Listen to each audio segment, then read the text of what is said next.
morning.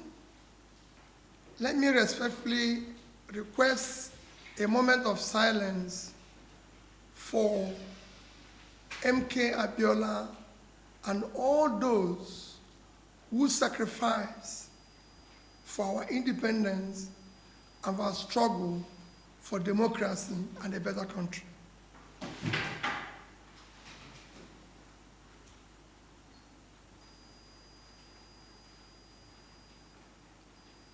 May his souls and all souls of faithful departed, through the mercy of God, rest in peace.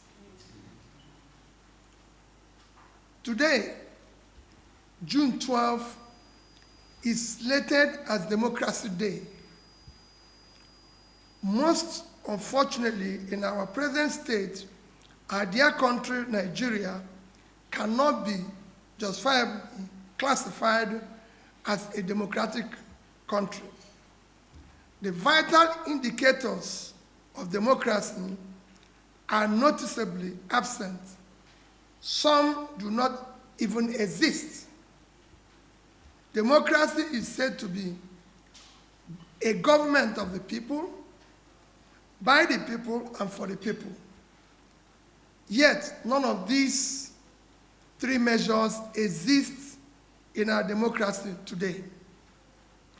Rules, regulations, requirements to participate in election or be elected for are not followed. Consequently, people who are not qualified and ought to be ab initio be disqualified are now holding public offices. As we mark June 12, a day symbolizing the struggle for true democracy in Nigeria, it is deeply troubling that under the present administration, in a short span of 2 years, our nation has witnessed a broad erosion of democratic principles. There has been a corresponding decline in security and the quality of life for millions of Nigerians. We have traversed from rigged elections to collapsing social service, from soaring poverty to rising corruption, and from seemingly stable economy to parlous economy. It is most troubling that in 2 years in office, the present government has brought our nation to the point where our leaders now celebrate and endorse failure, lies, and propaganda. The government today, rather than show genuine accountability and measurable progress, focuses on manipulating the narratives, gaslighting the public, shifting blame, and weaponizing governance. Meanwhile, Nigerians live in a worsening and worrisome insecurity, widespread corruption, hunger, and general despondence. There are no clear benchmarks for measuring tangible development as we continue to witness the collapse of key indicators like education, healthcare, and poverty alleviation, which are the parameters for measuring national progress. Simple comparison of what has happened in the past 2 years now relies on propaganda and misinformation to mark misgovernance. Our country today can best be described as a nation declining fast in all its facets. The security of lives and property has worsened, and the rule of law is virtually non-existent. These are hard, verifiable facts. On May 29, 2023, when this government was sworn in to office, Nigeria gross domestic product, GDP, was $364 billion. As of today, it has declined to $188 billion, a decline of almost 50%. Nigerian per capita income was $1,640 as at May 2023. Today, it has dropped to about $835, a devastating decline of about 50%. Nigerians living in poverty have increased from 38.9% to 54%. Within this period, 129 million Nigerians now live below poverty line. The World Bank recent report stated that 75% of Nigerians in rural areas now live below poverty, and the situation is even more in urban areas. Our education sector has deteriorated significantly. Today we have 18.3 million children out of school, the highest in the world. The quality of education has deteriorated. Our children are now being taught science without science lab and computer without computers. They are now taking exams in darkness with candles.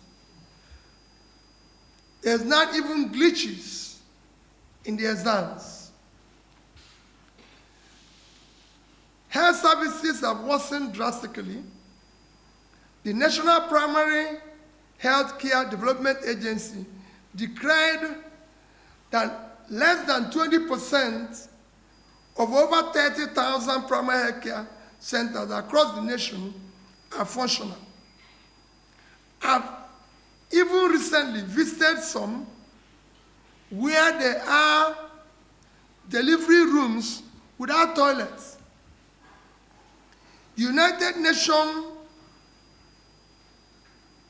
Agency recently reported Nigeria as the worst country to give birth, with one death recorded every 7 minutes.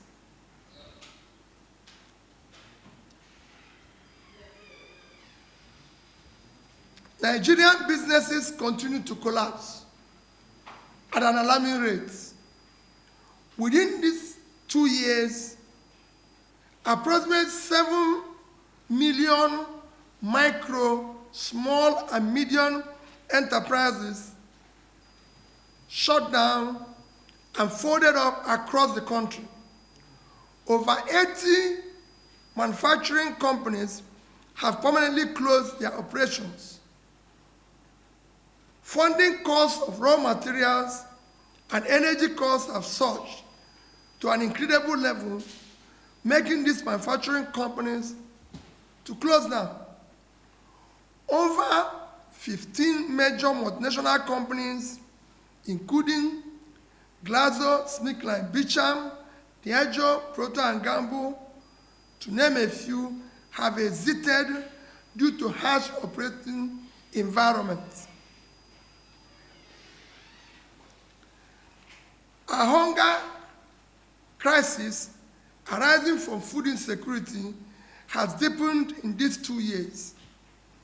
Based on the Global Hunger Index reports, Nigeria's hunger situation has taken a hit, as we are now one of the hungriest countries of the world. Millions can no longer afford food due to high cost of food and non-existent disposable income. Our national population is experiencing mental health crisis, as the mental health and stress level within this period have increased drastically. Nigeria is now among the top 3 most stressed countries in the world. 59% of Nigerian population are under daily stress. Mental health experts and advocates have warned that the present situation in Nigeria is having extremely adverse effect on the population as it contributes to anger, anxiety, and depression levels in the country. The World Health Organization estimates that over 20 million Nigerians are now affected by mental illness. Despite trillions of naira purportedly saved from removal of subsidy, a policy initially justified as a means to combat and curb borrowing, the present government has, within 2 years, borrowed more money than the administration of President Umaru Yar'Adua, President Goodluck Jonathan, and President Muhammadu Buhari combined. Today, Nigerian public debt is estimated close to 188 trillion. Nigerians were informed that the debt and the borrowings was to fund critical areas of development, which are education, health, and pulling people out of poverty. Still, no significant improvement in education, in healthcare, in poverty alleviation, which we all know is the most critical measure of national development. Corruption is at its worst in this administration. Nigeria have now become a crime scene. Now our national budget is routinely inflated and padded without consequences. One of the most glaring manifestations of this is an expensive padding of the 2025 national budget. Budget IT revealed that about 7 trillion was questionably inserted by the National Assembly. These figures suggest a pattern of inflated cost and misappropriation of funds. Power generation rate, which this administration claimed to have increased, is yet another propaganda. The only increase in power are the excessive high tariff being paid by Nigerians. The clear indication of this is instant failure of our national grid and darkness. In 2022, Nigerian electricity tariff for consumers averaged as 64 naira per kilowatt hour. By 2025, there has been a substantial markup in electricity tariff, with Nigerians now paying approximately 225 naira per kilowatt hour to be in darkness. What we have now is more tariff for more darkness. Nigerians should not forget the firm promise of Mr. President while campaigning 22nd of December 2022, and I quote, "If I don't give you constant power in the next 4 years, don't vote for me for second term." It It has now been 2 years of constant darkness. This is already a midterm for the administration.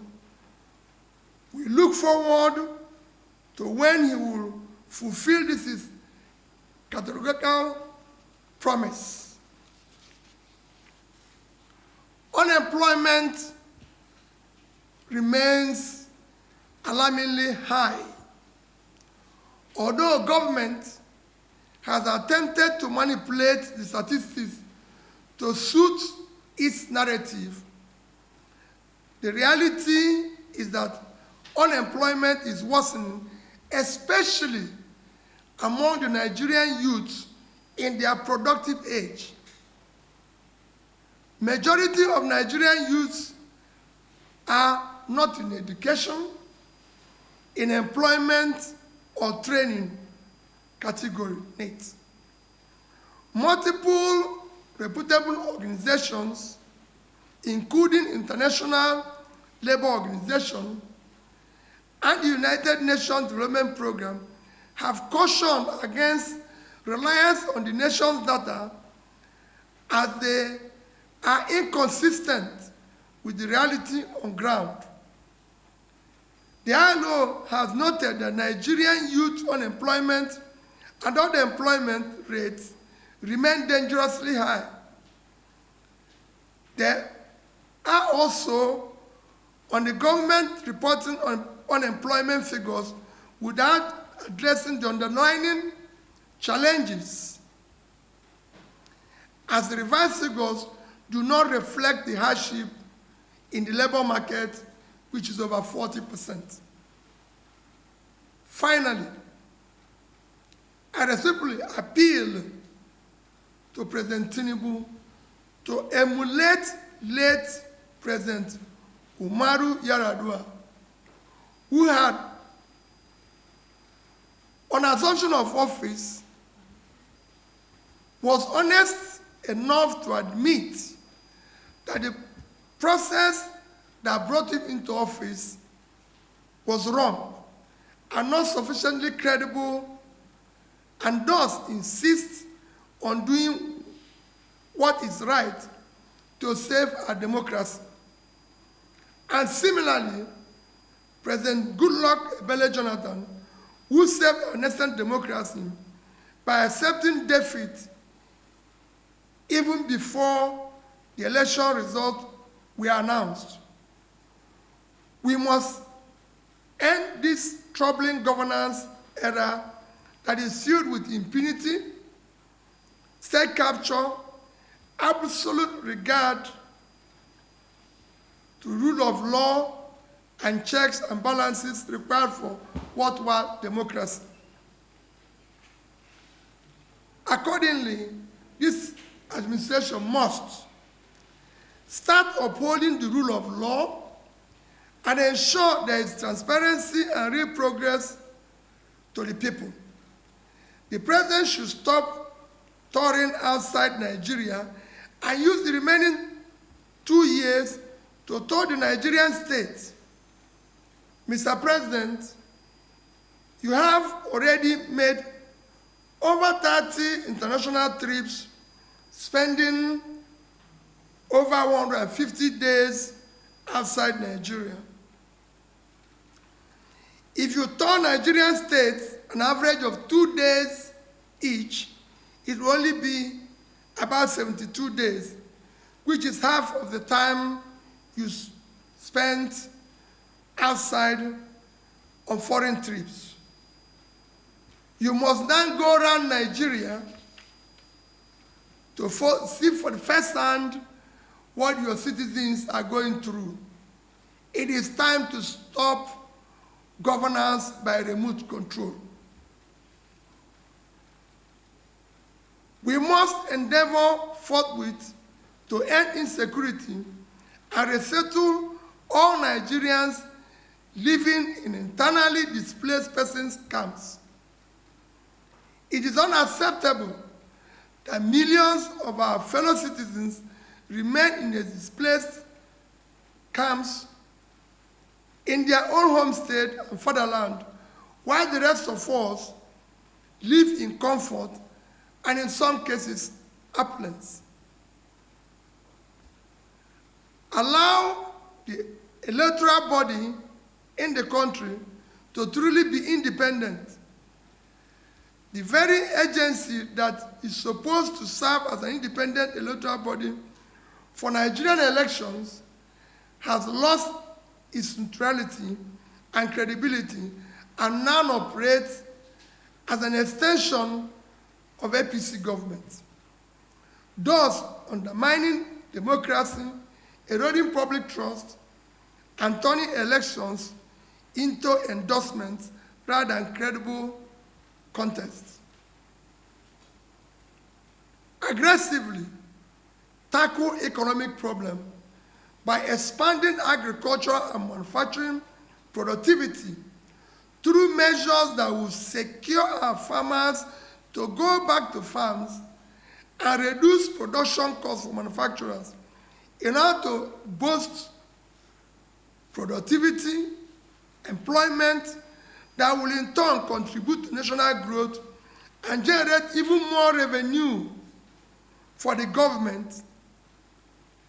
This is a better approach than attempting to increase tax in an unproductive economy, which will only lead to less growth. This is time to stop propaganda and lies, and let us make Nigeria the democratic country it ought to be. I respectfully call on Nigerians not to give up, but to put all hands on deck. Now it's time to demand accountability, genuine leadership, and a government that prioritizes the welfare, security, democracy of its citizens over empty rhetorics and propaganda. A new Nigeria is possible. God bless Federal Republic of Nigeria. Thank you.